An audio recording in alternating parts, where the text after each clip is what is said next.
తాకట్లో ఉన్న మీ బంగారాన్ని విడిపించి ఆ రోజు ఆన్లైన్ రేటుకి కొంటాం. Sharma gold company. నమస్కారం, వెల్కమ్ టు సుమన్ టీవీ. నేను గీతాంజలి. ప్రస్తుతం మనతో పాటు కామాఖ్యామృత శోధన వ్యవస్థాపకురాలు, అమ్మవారి ఉపాసకులు వేణుశ్యామ అమ్మ ఉన్నారు. వారితో మాట్లాడదాం.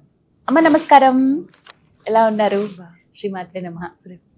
అమ్మ, చాలా విషయాలు మాట్లాడదాం అనుకుంటాను మీరు వచ్చినప్పుడు, కానీ అలా అలా ఇంకా మిమ్మల్ని చూస్తూనే సమయం గడిచిపోతుంది అంతే. అమ్మవారిలా సాక్షాత్తుగా అదృష్టమే ప్రతిసారి కలవటం, మాట్లాడటం. ధన్యవాదాలు, కొంత సమయం మాకు కేటాయించారు. అయితే అమ్మ, వారాహి నవరాత్రులు ఎంత చక్కగా అందరూ పూజలు చేసుకుంటున్నారో, కుదరని వాళ్ళు ఆలయానికి వెళ్ళిపోతున్నారు. ఎందుకంటే చాలా చోట్ల అమ్మవారిని ఇలా ప్రతిష్ఠించి పూజలు చేయడం చూస్తున్నాం. నవరాత్రులు ఇంట్లో చేసుకుంటున్నాం అన్నవాళ్ళు ముఖ్యంగా చివరి 3 రోజులు చాలా ప్రధానం అని అంటారు. మనం దాదాపుగా నవరాత్రుల్లోనే ఉన్నాం ఇప్పుడు. చివరి 3 రోజులు అసలు వారాహి అమ్మవారిని ఎలా పూజించుకోవాలి, అసలు అమ్మవారి ఆరాధన ఎలా ఉండాలి, ఎటువంటి నైవేద్యాలు అమ్మకి సమర్పించాలి, ఈ విధానాలు తెలియచేయండి. వీటిని గుప్త నవరాత్రులు అని కూడా అంటారు. ఈ గుప్త నవరాత్రుల్లో అసలు అమ్మవారిని ఎలా కొలవాలి, చివరి రోజు మొదటి రోజు కదా అసలు ఆషాఢ మాసం అంతా ఆవిడని కొలిస్తే, ఎందుకంటే ఇది శూన్యమాసం. ఈ శూన్యమాసంలో ఏమవుతుంది అని అంటే అమ్మని కొలవడం ద్వారా మనకి చూడండి, ఈ టైంలోనే గురు పూర్ణిమ కూడా వస్తుంది. అంతేకాకుండా ఈ టైంలోనే తొలి ఏకాదశి అని చెప్పేసి చాతుర్మాస్య దీక్ష మొదలవుతుంది. ఇవన్నీ ఎందుకు అంటే గుప్తము అంటే చాలా మంది ఏంటి అంటే అవి రహస్యంగా ఉన్నాయనుకుని ఇప్పటి వరకు కొంతమంది చేసుకుంటూ ఉండేవారు. అలాంటిది అమ్మవారి దయ వల్ల అందరూ చేసుకునే అవకాశం ఎందుకు వచ్చింది అంటే, గుప్తం అంటే ఏమిటి అంటే లోపల ఉన్నవన్నీ బయటకు తీయడం అనమాట. ఎందుకంటే దాచుకున్నాం కదా, అందుకే ఆయన చిత్రగుప్తుడు అంటారు. చిత్రగుప్తుడు అంటే ఏంటి, మనకున్న చిత్తాలన్నిటినీ ఏం చేస్తున్నట్ట అంటే, మనకు ఒక ఆలోచన వచ్చిందంటే వాడు మన లిస్ట్ అవుట్ చేసి రాసేస్తూ ఉంటున్నాడు అనమాట. ఆ గుప్తం అంటే అర్థం ఏమిటి, లోపల ఉన్నది బయటకు తీయని. ఇక్కడ వారాహి అమ్మవారికి ఎందుకు అంత గొప్ప అని అన్నప్పుడు ఈవిడ్ని మీరు చూస్తే ఏం చెప్తున్నారు, విశుక్ర ప్రాణహరణ వారాహి వీర్యనందిత. ఈ విశుక్రము అంటే అర్థం ఏమిటి అంటే, శుక్రము అంటే మీకు తెలుసు వీర్యం. ఆ వీర్యంతోనే మన శరీరం అంతా బిల్డ్ అవుతుంది. ఈ బిల్డ్ అయిన శరీరానికి ఏంటి అంటే విశుక్రము అంటే శక్తి లేకపోవడం అని అర్థం. ఈ అమ్మవారు ఏం చేస్తోంది అంటే మనకి శక్తిని ఇస్తోంది.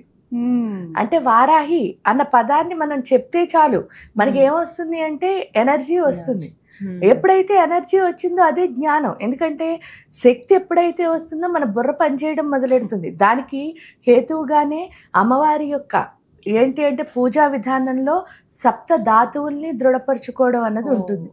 అంటే 7 ధాతువులు ఏమిటి, ఈ యొక్క శరీరం ఒకటైతే, బోన్స్ ఎముకలు ఒకటైతే, రక్తం ఒకటైతే, మాంసం ఒకటైతే, మజ్జ ఒకటైతే, మేధస్సు ఒకటైతే, శుక్రం ఒకటి. ఈ 7 ధాతువులు సప్త ధాతువులు ఏవైతే ఉన్నాయో ఒక్కొక్క ధాతువుని శుద్ధి చేసేదే వారాహి అమ్మవారు. అంటే మనకి తెలియకుండా మన శరీరం మొత్తాన్ని శుద్ధి చేస్తుంది. శుద్ధి చేసి కారణ శరీరం అంటే ఏంటి అంటే మేధస్సు అన్నదాన్ని తీసుకెళ్తుంది. దానికి తోడు మీరు చూస్తే కిరిచక్ర రథారూఢ దండనాద పురస్కృత. ఈ కిరిచక్రము అంటే అర్థం ఏమిటి అంటే, దండనాథుడు అంటే అర్థం ఏమిటి, మనలో జరిగే యుద్ధాన్ని ఆపేస్తాడు. ఆ యుద్ధం ఏమిటి అంటే మన ఆలోచన, ఒక ఆలోచనకి ఇంకో ఆలోచనకి యుద్ధం. అదేమిటి అంటే ఏమీ లేదు, అవునందనుకో ఒకటి, రెండోది కాదంటూ ఉంటుంది. చెయ్యి అంటుంది ఒకటి, రెండోది చెయ్యకు అంటుంది. ఈ రెండింటి మధ్య దెబ్బలాడుకుంటూ ఉంటాం. ఆ యుద్ధం ఎప్పుడు ఆగుతుంది అంటే, మనం ఒక ప్రశ్న వేసుకోగానే దానికి ఆన్సర్ క్లియర్ గా వచ్చేసింది అనుకోండి, అప్పుడు ఇంక యుద్ధం ఉండదు కదా. అంటే చేస్తానంటే చేస్తా, చేయనంటే చెయ్యను, అంతే. చెయ్యనా వద్దా అని కొట్టుకునే స్థితి అన్నది మనకు ఉండదు. అది ఏదైతే ఉందో ఆ క్లారిటీ అన్నది వారాహి ఇస్తుంది. అంటే మైండ్ లో థాట్లెస్ స్టేట్ అంటారు. చాలా మంది థాట్లెస్ స్టేట్ అంటే ఆలోచన ఆగిపోవడం అని అనుకుంటారు. ఆలోచన ఆగిపోవడం కాదు, ఈ కన్ఫ్యూజన్ పోయి క్లారిటీ రావడం. ఆలోచన రహిత స్థితి కాదు. ఆలోచన రహిత స్థితి అంటే ఆలోచన ఆపేయడం కాదు. ఇప్పుడు మరి ఆలోచన ఆపేస్తే మీరు ఇప్పుడు నెక్స్ట్ ఏముందో మీకు తెలియదు, ఇప్పుడు ఏం చేయాలో మీకు తెలియదు. ఆలోచన ఆపేస్తే అప్పుడు మీరు పని ఎలా చేస్తారు? అప్పుడు ఈ భూమి మీద ఈ శరీరం ఉన్నదానికి ఒక అర్థం ఉండదు కదా. ఎందుకంటే ఈ శరీరం ఈ భూమి మీద ఉందంటే ఏదో ఒక కామం లేకుండా, కామం ఉంటేనే ఇక్కడ ఉంటుంది. అందుకే కామిగాక మోక్షగామి కాడు. ఆ కామం ఏమిటి అంటే నేను చీరలు కొనుక్కోవాలి, ఇల్లులు కొనుక్కోవాలి, బట్టలు కొనుక్కోవాలి, ఇలాంటి కన్ఫ్యూజన్ కామం ఉందా, లేకపోతే నాకు అంటూ ఒక డెస్టినీ ఉందా, అది కోరికే కదా. ఇప్పుడు సపోజ్ చాలా మంది చెప్తారు ఏంటంటే అమ్మవారిలో కలిసిపోవాలనుకున్నానండి అని. మరి అమ్మవారిలో కలిసిపోవడం కూడా ఒక కోరికే కదా. ఖచ్చితంగా అది కూడా అది మోక్షం కోరికే కదా. అది కొంచెం పెద్దది అంతే. ఇవన్నీ చిన్న చిన్న కోరికలు అయితే అది పెద్ద కోరిక. బట్ ఏదైనా కోరిక అంటే కోరికే. ఏదో ఒకటి లేకపోతే ఈ భూమి మీద మనం పని చేయలేం. మరి ఉంటే ఏది ఉన్నా సరే దానికి ప్లానింగ్ అన్నది అవసరం. ఆ ప్లానింగ్ ఏమిటి అంటే కన్ఫ్యూజింగ్ గా ఉండకూడదు. నాకేం కావాలి, ఎందుకంటే మీరు చూస్తారు చాలా మంది పిల్లల్ని, నువ్వెందుకురా చదువుకుంటున్నావు అంటే మంచి ఉద్యోగానికి అంటారు చదువుకునేటప్పుడు. మంచి ఉద్యోగం ఎందుకురా అంటే లైఫ్ లో సెటిల్ అవడానికి అంటారు. లైఫ్ లో ఎలా సెటిల్ అవుతావంటే మంచి ఉద్యోగం చేసేటప్పుడు. అంటే నువ్వు ఎక్కడా ఇష్టం లేదు, ఆ నెక్స్ట్ దానికోసం ఈ పని చేస్తున్నావు. అలా చేస్తే ఆ పనిలో సక్సెస్ ఎలా వస్తుంది? నిజం, కష్టమే కదా. కష్టమే. ఇప్పుడు నువ్వు చదువుకుంటున్నప్పుడు నీకు చదువే ఇష్టం ఉండాలి, వేరే వాటిపైన ధ్యాస ఉండదు. జాబ్ తర్వాత కదా నెక్స్ట్. ఫస్ట్ నేను చదువుకుంటున్నది ఎందుకు అంటే చదువుకోవడానికి. అది ఇష్టంతో చేస్తే ఆ నెక్స్ట్ వన్నీ ఆటోమేటిక్ గా గొప్పగానే ఉంటాయి. కరెక్ట్. కానీ అది ఎవరిస్తారు అంటే వారాహి ఇస్తుంది. అందుకనే వారాహి నవరాత్రులు అంత గొప్పవి. దానికి తోడు ఏంటి అంటే ఈ సప్త ధాతువులు ఎప్పుడైతే చాలా మంచిగా ఉంటాయో ఈ క్లారిటీతో పాటు ఆరోగ్యం అన్నది చాలా మంచిగా సిద్ధిస్తుంది.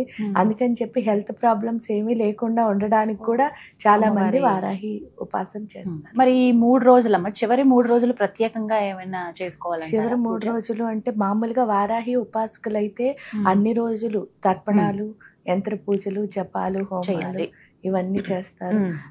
మిగతా వాళ్ళ గురించి వచ్చేసరికి కుంకుమ పూజలు, కవచాలు ఇవన్నీ చదువుకునే వాళ్ళు ఉంటారు. ఉన్నవాళ్ళు లాస్ట్ 3 రోజులు ముందంతా అవినా అవ్వకపోయినా సహస్రనామాలు అని ఉంటాయి అమ్మవారికి, అవి చదువుకుంటే చాలా మంచి. వారాహి సహస్రనామం. అమ్మవారికి ఏమంటే బాగా ఇష్టం అమ్మ? నైవేద్యంగా ఏం పెట్టాలి? జనరల్ గా ఏంటి అంటే నైవేద్యం పెట్టినప్పుడు నువ్వుల అన్నం పెడతారు అమ్మకి. కాబట్టి ఎందుకు అని అంటే మనలో ఉన్న ఈ కన్ఫ్యూజింగ్ దరిద్రాన్ని వదిలించి చక్కగా, ఎందుకంటే క్లారిటీని ఇస్తుంది. దానికి తోడు శ్రీ విద్యా ఉపాసనలో వారాహి అమ్మవారిని మనం లక్ష్మీ స్వరూపం కింద కూడా కొలుస్తాం. కాబట్టి ఆ యొక్క లక్ష్మి, ఎందుకంటే వరాహము అంటే వరాహ స్వామికి శక్తి కింద మనం కొలుస్తాం. అప్పుడు ఆ లక్ష్మి కింద కొలుస్తాం. కాబట్టి ఆ లక్ష్మీ స్వరూపానికి మనం ఈ నువ్వులు ఎప్పుడైతే ఇచ్చామో మనలో ఉన్న అష్ట దరిద్రాలు పోయి అష్ట ఐశ్వర్యాలు వస్తాయని ఆ నువ్వులన్నం పెడతారు. నువ్వులన్నం పెట్టాలి. అలాగే అమ్మవారికి పసుపు కొమ్ముల మాల చాలా ప్రత్యేకం అంటారు. ఎందుకని? ఇది మీకు పసుపు చూస్తే యాంటీబయాటిక్ కదా, సో అందుకని మనలో జబ్బుల్ని తీసేస్తుంది. దానికి తోడు ఏంటి అంటే అన్నిటికంటే పెద్ద జబ్బు ఏంటి అంటే చాలా మందికి నాకేదో ఉందని బాధ ఉంటుంది, అంటే ఏమి లేకపోయినా. సో లేకపోతే నన్ను ఎవరో అంటున్నారని చెప్పేసి, అంటే వాళ్ళు హైనెస్ ఇచ్చుకోరు, అటు లోగాను ఉండరు, మొత్తానికి ఎలా అయినా బలహీనంగా ఉంటారు. ఆ బలహీనతలు పోవాలి అంటే పసుపే ఎక్కడ. అందుకని చెప్పి పసుపు కొమ్మల మాల వేయడమే కాదు, పసుపుతో అభిషేకం చేయడం ఉంటుంది. మళ్ళీ పసుపు కొమ్ముల్ని హోమంలో కూడా వేస్తాం. ఎందుకు అంటే మనలో ఉన్న దుష్ట శక్తులు ఏవైతే ఉన్నాయో వాటిని నిర్మూలించుకో. ఎందుకంటే అంతఃశత్రువుల నిర్మూలనకే వారాహి ఉపాసన అన్నది. అందుకని అంతఃశత్రువులు నశిస్తాయి ఆ పసుపు ద్వారా. అందుకే పసుపు కొమ్మల మాల అయితే వేయొచ్చు. మరి చాలా మంది ఇంకా సందేహం ఏంటంటే, ఇప్పుడు కలశం పెట్టుకుంటూ ఉంటారు, అలాగే అమ్మవారి ఫోటో పెడుతూ ఉంటారు కదా, వాటిని ఏం చేయాలి తర్వాత అనేది? ఇప్పుడు చివరి రోజు అయిపోయాక 9 రోజులు పూర్తయ్యాక ఏం చేయాలంటారు? వాళ్ళకి స్థిరంగా ఉంచుకోవాలి అంటే లైఫ్ అంతా ఉంచుకోవచ్చు, పూజా మందిరంలో పెట్టుకోవచ్చు. కానీ ప్రాణ ప్రతిష్ఠ చేసి నేను ఈ విధంగా చేయలేనేమో అని అనిపించి కొంతమందికి అనిపిస్తే కనుక, అంటే ఆ భయం పోతే హ్యాపీగా ఆవిడ ఉంచుకోవచ్చు. ఎందుకంటే అమ్మ ప్రాణంతో ఉండడం కంటే మనకి ఇంకేం అవసరం లేదు కాబట్టి. అది భయంగా అనిపిస్తే మాత్రం చక్కగా ఉద్వాసన చెప్పేసి తీసేయచ్చు. ఆ ఉద్వాసన రోజు మంగళవారం శుక్రవారం కనుక అయితే, ఎందుకంటే ఈ నవరాత్రుల్లో చివరి రోజు శుక్రవారం అయింది కాబట్టి మంగళ శుక్రవారాలు అయితే ఆ రోజు కూడా చేసేసి శనివారం రోజు ఉద్వాసన చెప్పచ్చు. పైగా నవరాత్రులు అంటే 9 రాత్రులు, 9 రాత్రులు అయిపోయిన తర్వాత 10వ రోజే ఉద్వాసన చెప్పచ్చు. అంటే శనివారం రోజు చేసేయచ్చు. మళ్ళీ ఆ బ్లౌజ్ పీస్ ఏదైతే ఉందో అది వాడుకోవచ్చు కదా? అది వాడుకోవచ్చు. లేదు హాయిగా అంటే అన్ని రోజులు ఆ కలశానికి ఉంది కాబట్టి బీరువాలో కూడా పెట్టుకోవచ్చు. అట్లనే దాన్ని పూజా వస్తువు కింద దాచుకోవచ్చు. ఇప్పుడు చూడండి చాలా మంది విగ్రహాలు లేకపోతే కాయిన్స్ పెట్టుకుంటారు కదా, అలా దీన్ని కూడా పవిత్రంగా పెట్టుకోవచ్చు. అలా ఉపయోగించవచ్చు అనమాట. ఇదే చాలా మందికి సందేహం అక్కడే వస్తుంది. అమ్మ అసలు వారాహి అమ్మవారు ఏదైనా మంత్రం, ఇప్పుడు మేము ఎంత పూజ చేసుకోలేమండి, ఈ చివరి 3 రోజులు కూడా మాకు కలశం పెట్టడం, ఫోటో పెట్టి పూజించుకోవడం కష్టమే, ఇవన్నీ కాకుండా సులువుగా ఏదైనా మంత్రం ఉందా అని అడుగు. మంత్రం అంటే చక్కగా లలితా శాస్త్రంలోనే విశుక్ర ప్రాణహరణ వారాహి వీర్యనందిత అది చదువుకోవడం ద్వారా వాళ్ళలో ఉన్న ఎనర్జీ లెవెల్స్ ని పెంచుకోవచ్చు. అదే కాకుండా కిరిచక్ర రథారూఢ దండనాద పురస్కృత అది చదువుకోవడం ద్వారా ఆలోచనల్లో బ్యాలెన్స్ తెచ్చుకోవచ్చు. ఇవన్నీ ఇది కూడా చేయలేమండి అని అనుకుంటే కనుక ఐం గ్లౌమ్ వారాహి నమః అని చెప్పుకోవచ్చు. అది కూడా చెప్పలేను అంటే ఐం గ్లౌమ్ అని కూడా చెప్పుకోవచ్చు. సదుపాయాలు ఉన్నాయి. సదుపాయాలు అంటే అమ్మ ఏంటి అంటే ఎలా పిలిచినా సరే పలికేదే అమ్మ కాబట్టి ఆవిడ పిలిస్తే, దానికి తోడు వారాహి ప్రత్యంగిర ఇవి చూసినప్పుడు వీళ్ళు ఏమంటారు, రౌద్ర దేవతలు అంటారు. కానీ రౌద్ర దేవతలు అంటే చాలా మంది భయము కోపమో ఇవన్నీ, కానీ రౌద్ర దేవతలు అంటే ఏంటి అంటే నాలో ఉన్న రుద్రత్వాన్ని గుర్తించడానికి ఏదైతే సహాయం చేస్తుందో అదే రౌద్ర దేవత. నాలో ఉన్న రుద్రత్వం ఏమిటి, ప్రతి ఒక్కళ్ళలో ఉన్న ఆత్మే శివస్వరూపం. అంటే నా లోపల ఉన్న శివుడు అని తెలుసుకోవడానికి ఈ ఉగ్ర దేవతలు మనకి హెల్ప్ చేస్తారు, సహాయం చేస్తారు. అంతే తప్ప వాళ్ళకి పూజ చేస్తే చాలా మంది పూజ చేస్తే కోపం వచ్చేస్తుంది, లేకపోతే పూజ చేస్తే ఇదవుతుంది. పూజ చేస్తే అయ్యేది ఏంటి అంటే మనలో మొత్తం క్లీన్ అవుతుంది అనమాట, శాంతం అవుతాం.